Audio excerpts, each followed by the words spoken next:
नमस्कार दोस्तों आज का हमारा जो पौधा है वो है गुलदाउदी। और गुलदाउदी भी दो तरह की होती है ना, एक होती है बड़े फूल वाली गुलदाउदी, एक होती है छोटे फूल वाली गुलदाउदी जिसको कहते हैं बटन गुलदाउदी।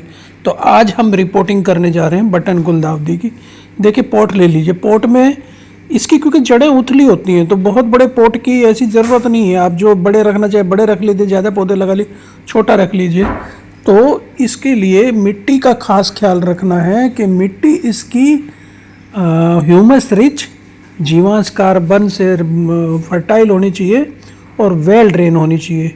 नीचे की तरफ क्योंकि इसे नमी इसमें हमें बना के रखनी, मॉइस्ट सॉइल चाहिए, तो नीचे की तरफ इसमें कोकोपीट आप गमलों में नीचे डाल सकते हैं। तो ये हमें ध्यान रखना है। तो गुलदाउदी जिसे सेवंती भी कहते हैं, जैसे इसका नाम जो है ना क्राइजेंथीमम इंडिकम है, तो कुछ लोग इसे मम कह देते हैं या क्राइसेंस बोल देते हैं। क्राइजेंथीमम से शॉर्ट में क्राइसेंस, क्राइजेंथीमम को शॉर्ट में मम कहा जाता है।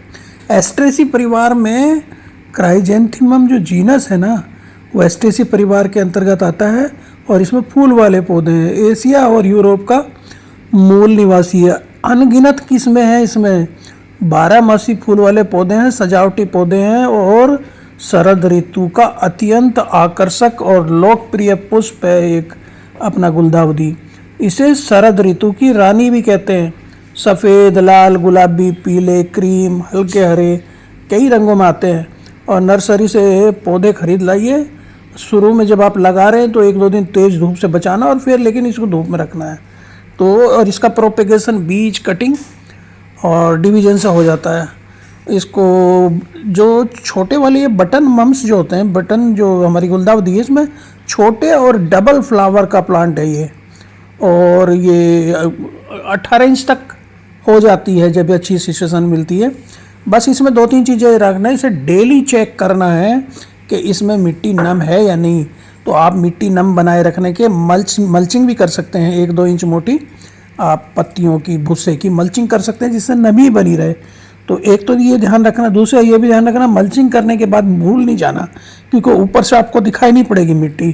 तो पानी का हमें बहुत ध्यान रखना है। इसे फुल सन में रखना, 6 से 8 घंटे धूप चाहिए। और इसे ह्यूमस रिच मतलब जीवांश कार्बन से भरपूर मिट्टी, वेल ड्रेन्ड सॉइल चाहिए। पानी रुकना नहीं चाहिए, नहीं तो इसमें फंगस लग जाते हैं। तो इसके लिए हमें गार्डन सॉइल में वर्मी कंपोस्ट मिलाना, सैंड मिलाना और नीम की खली मिलानी जिससे फंगस ना मिले और इसमें अच्छे ज़्यादा से ज़्यादा फूल आए। तो बोन मील मिला लीजिएगा। उथली जड़ें होते हैं, जल्दी प्यासी हो जाती हैं, डेली पानी देना है।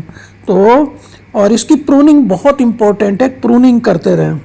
गुलदाउदी में कलियां आने से पहले वर्मी कंपोस्ट 1 मुट्ठी पर हर महीने डालते रहें। और जैसे मैंने बताया इसकी जो पिंचिंग जो है, टॉप इसका काटते रहें हर 2 सप्ताह पे, इसके जिससे ज़्यादा ये फैले। देख रहे आप गमलों में खूब भरे हुए हैं ये। तो कलियों से आने से पहले हमें 1-2 कली या फूल आ जाते हैं तो उसको तोड़ दीजिए। आप इसको बुसी बनाना है, घना बनाना है, तो आपको इसे फुल सन में रखना है और वेल ड्रेन सॉइल में रखना है, पिंचिंग करना, मॉइस्ट सॉइल में इसको लगाना है। तो इन 3-4 चीज़ों का ध्यान रखिए, बहुत बढ़िया चलेगा।